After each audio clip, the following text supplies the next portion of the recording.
નમસ્કાર, હું છું સુરેશ કલ્ચર. ડીએનઆર ન્યૂઝમાં આપનું સ્વાગત છે. આજે વાત કરીશું વિશ્વ ખેડૂત દિવસની. 23 ડિસેમ્બર એટલે વિશ્વ ખેડૂત દિવસ.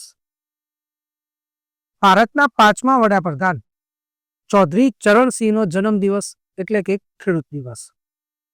ચૌધરી ચરણસિંહે પોતાના વડાપ્રધાન સમય દરમિયાન ખેડૂતો માટે અનેક સારા એવા કાર્યો કર્યા છે. ત્યારે 5મા વડાપ્રધાન ચરણસિંહ ચૌધરી જે ખેડૂતોના પામાસા તરીકે ઓળખાતા હતા.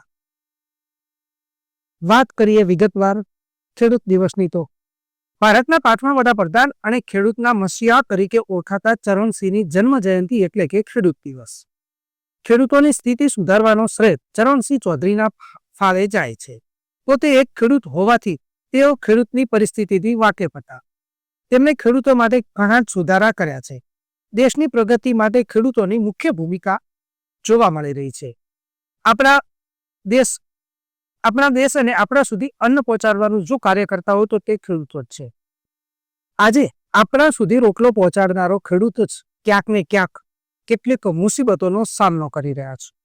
વાત કરવામાં આવે ગુજરાત રાજ્યના છેવાડાના ગામોની તો બનાસકાંઠા જિલ્લાના ધાનેરા તાલુકાના અનેક છેવાડાના ગામોમાં પાણીના કળ ઊંડા જતા ખેડૂતો ક્યાંક ને ક્યાંક ખેતીથી વાકેફ જોવા મળી રહ્યા છે. ખેડૂતોને પૂરતા પ્રમાણમાં પાણી ન મળતા ખેડૂતો ખેતીથી દૂર થઈ રહ્યા છે. ત્યારે વિશ્વ ખેડૂત દિવસ નિમિત્તે ધાનેરા વિસ્તારના ખેડૂતોની માંગ છે કે સરકાર દ્વારા ધાનેરા વિસ્તારને પણ કેનાલ આપવામાં આવે અને ખેડૂત દિવસની ધાનેરા વિસ્તારના ખેડૂતોને અનોખી ભેટ આપવામાં આવે તેવું ધાનેરાના ખેડૂતો પણ ઈચ્છી રહ્યા છે.